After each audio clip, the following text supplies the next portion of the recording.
É bom ter você aqui para mais um encontro com Jesus na montanha, para ouvir as suas palavras no Sermão do Monte.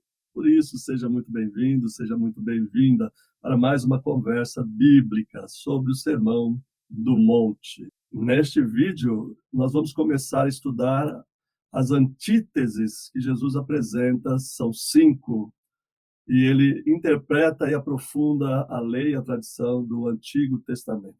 Vem comigo. Se você ainda não é inscrito no canal, por favor, se inscreva, dá uma força aí, ajuda a gente nesse trabalho, nesse ministério de divulgação da palavra, tá bom?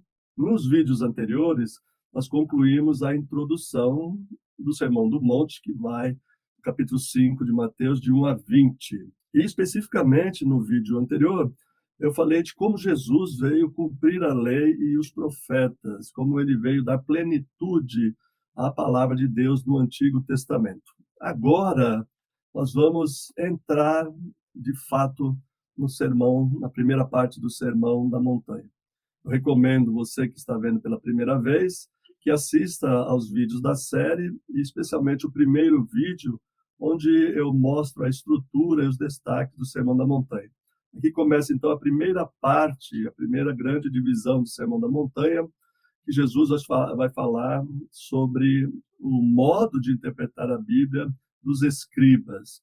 O verso 20, que nós já lemos, porque vos digo, se a vossa justiça não excederem muito a dos escribas e fariseus, jamais entrareis no reino dos céus. Aqui, a justiça dos discípulos e das discípulas de Jesus, dos seguidores de Jesus, vai exceder em muito, ou deve exceder bastante, a dos escribas e fariseus. Então, agora, Jesus fala aos escribas diretamente, ou sobre os escribas, para os seus discípulos e a multidão que está ouvindo Jesus. E a primeira antítese começa no capítulo 5, verso 21, e vai até o verso 26. Vamos ler? Ouviste o que foi dito aos antigos, não matarás. E quem matar estará sujeito a julgamento. Eu, porém, vos digo que todo aquele que se irar contra seu irmão estará sujeito a julgamento. E quem proferir um insulto a seu irmão estará sujeito a julgamento do tribunal. E quem lhe chamar tolo estará sujeito ao geena. Se, pois, ao trazeres ao altar a tua oferta, ali te lembrares de que teu irmão tem alguma coisa contra ti, deixa perante o altar a tua oferta e vai primeiro reconciliar-te com teu irmão.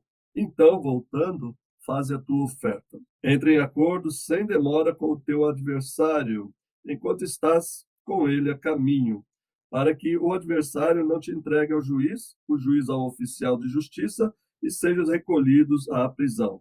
Em verdade te digo que não sairás dali enquanto não pagares o último centavo. Essa primeira antítese começa numa estrutura que eu já mostrei, acabei de falar para você olhar o vídeo sobre a estrutura, mas eu repito aqui para você não precisar ir lá ver nesse momento, tá bom? A antítese formula assim: ouviste o que foi dito, eu, porém, vos digo. Nós temos 5 dessas antíteses. Nesta primeira, Jesus fala a respeito do homicídio, do assassinato. Jesus vai citando o Antigo Testamento, as tradições do Antigo Testamento, que falam da morte de pessoas por mãos de outras pessoas, isso é, de assassinato, seja por vingança, por ira, por rancor, ou mesmo por acidente. Todo o Antigo Testamento, ou pelo menos o Pentateuco, está repleto de citações, de orientações e de leis que dizem que se alguém matar alguém, vai ser morto. Nós temos isso em Êxodo 20, capítulo 3, que é os 10 mandamentos, não matarás, mas temos também em outros versículos, como em Êxodo 21, 12, onde se diz: se alguém ferir e o outro morrer, quem feriu deve morrer também. Levítico, capítulo 24, verso 17, diz que se alguém matar outrem ou outra pessoa, também é passível de morte.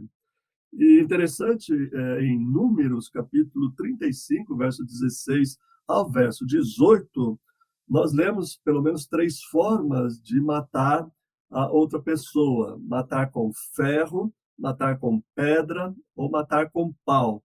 Em qualquer dessas circunstâncias, a pessoa é homicida e deve morrer. Aparece apenas em Deuteronômio 17, uma outra legislação bem mais tardia, que fala do tribunal, que é Deuteronômio 17, de 8 a 13. Quando houver alguma demanda muito séria, alguma demanda que exija juízos e exija condenação, as pessoas devem procurar o tribunal local da sua região. Na época de Jesus, o tribunal era composto por 23 pessoas e estava espalhado por todo Israel, e buscando esse tribunal, lá a pessoa será julgada. É especialmente a esse texto que Jesus se refere, ou pelo menos a essa tradição. Ele diz: ouviste que foi dito aos antigos, não matarás, e quem matar estará sujeito ao julgamento. Antigos aqui são os pais. A tradução da Bíblia judaica completa, a tradução judaica completa da Bíblia, traduz exatamente assim: ouviste que foi dito aos nossos pais, que são diferentes dos anciãos, são os antepassados do povo de Israel, e vem trazendo essa tradição, passando de geração em geração. Então, Jesus coloca a tradição dos pais da nação, né, dos antigos, e diz: eu, porém, vos digo que todo que aquele sem se irar está sujeito a julgamento. Quem proferir o insulto estará sujeito a julgamento do tribunal. E quem chamar de cabeça oca, raca, né, o tolo ou louco, estará sujeito à geena. Aqui nós temos 3 itens que eu quero destacar. O primeiro dele é que Jesus diz que se a pessoa se irar, se escolerizar, ter aquela ira que provoca até a morte, ele tem que ser levado ao tribunal, a esse tribunal regional. Né? É um tribunal, como eu disse há pouco, desses 23 juízes. Para uma infração gravíssima, é um tribunal menos rígido. Aí, o segundo item é que Jesus disse: se você chamar o seu irmão de imbecil ou imprestável, é o que significa a expressão raca, que é uma ofensa mediana, vamos dizer assim, né? Não tão grave assim, você deve ser levado ao Sinédrio, que é o tribunal superior do judaísmo. E, finalmente, o terceiro item é que se você chamar alguém de tolo, né? Essa palavra significa cabeça oca, que é uma infração bastante leve, né? Quase insignificante, você estará sujeito ao Geena. Essa tradução da Almeida, você vai ler aí inferno de fogo, mas o texto lê Geena, que é uma região ao sul de Jerusalém, onde no Antigo Testamento ocorreram fatos históricos importantes que eu já vou falar. O que eu quero destacar com esses 3 itens é que uma gravíssima infração vai num tribunal muito genérico, regional. Uma infração média vai para o tribunal superior, vamos dizer assim. E uma infração boba, né, chamar o outro de tolo, aí vai se haver com o destino final, que, neste caso, pela interpretação de Mateus, é diante de Deus. E esse Geena, falado aqui no Vale de Rinom, ou no Vale dos Filhos de Rinom, é um local que se transformou ao longo do tempo anterior a Jesus, na Apocalíptica especialmente, um lugar que se refere à condenação, o juízo, e o juízo na presença de Deus. O que tem de importante a falar que esse tribunal, né, superior, esse tribunal divino, tem com Geena? É o seguinte: neste vale, os reis de Israel cometeram as maiores atrocidades contra os seus próprios filhos, queimando-os em sacrifício ao deus Moloque. A gente pode ler isso no segundo livro das Crônicas, capítulo 28, verso 3, que diz assim: também queimou incenso no vale do filho de Rinom, e queimou seus próprios filhos no fogo, segundo as abominações dos gentios que o Senhor lançara fora de diante dos filhos de Israel. Este aqui é Acaz. Se você vir algumas páginas da Bíblia e vai para o capítulo 33 do segundo livro das Crônicas, verso de número 6, você lê quase as mesmas palavras, mas agora se referindo a Manassés. E queimou os seus filhos como oferta no vale do filho do Rinom. Adivinhava pelas nuvens, era agoreiro, praticava feitiçaria e tratava com necromantes e feiticeiros. E prosseguiu em fazer o que era mal perante o Senhor para provocá-lo à ira, para provocar a ira do Senhor. Estes dois episódios narrados no livro das Crônicas mostra que este vale foi, no Antigo Testamento, um vale de matança. É assim que ele foi rebatizado pelo próprio Deus. Jeremias, capítulo 7, verso 31, e capítulo 19, verso 6, fala deste vale, dessa maldição sobre o Geena, sobre esse lugar. Capítulo 7, verso 31, diz assim: edificar os altos de Tofete, está no vale do filho de Rinom, para queimarem no fogo seus filhos, suas filhas, o que nunca ordenei nem me passou pela mente. O verso 32 diz: portanto, eis que virão dias, diz o Senhor, em que já não se chamará Tofete, nem vale do filho de Rinom, mas o vale da matança. Os mortos serão enterrados em Tofete, por não haver outro lugar. Este lugar, então, tinha por nome Tofete, que é o vale dos filhos, ou do filho de Rinom, e por causa da transgressão, da abominação dos reis de Israel, Acaz e Manassés são citados aqui, mas outros certamente fizeram isso, como a gente lê no livro dos reis, transformou esse vale e foi rebatizado de Vale da Matança, pelo próprio Deus. Então, o Geena, esse vale ao sul, né, que provavelmente se transformou em um lixão na época de Jesus, era um lugar amaldiçoado, era um lugar de juízo, de maldição. Por isso, essa ideia de chamar alguém de tolo e nos lábios de Jesus dizer que será lançado nesse vale, será lançado em um tribunal divino, onde ele terá que acertar contas com Deus. Veja na sequência que o texto vai se encaminhando justamente para esse elemento de relação com o templo, com ajuste de conta. No verso 23 e 24, Jesus vai falar da relação entre os irmãos. Se você vai ao templo levar a sua oferta e lembrar que o teu irmão tem alguma coisa contra ti, deixa no altar a tua oferta e vai lá se reconciliar prioritariamente. Isso é, em primeiro lugar, se reconciliar com ele.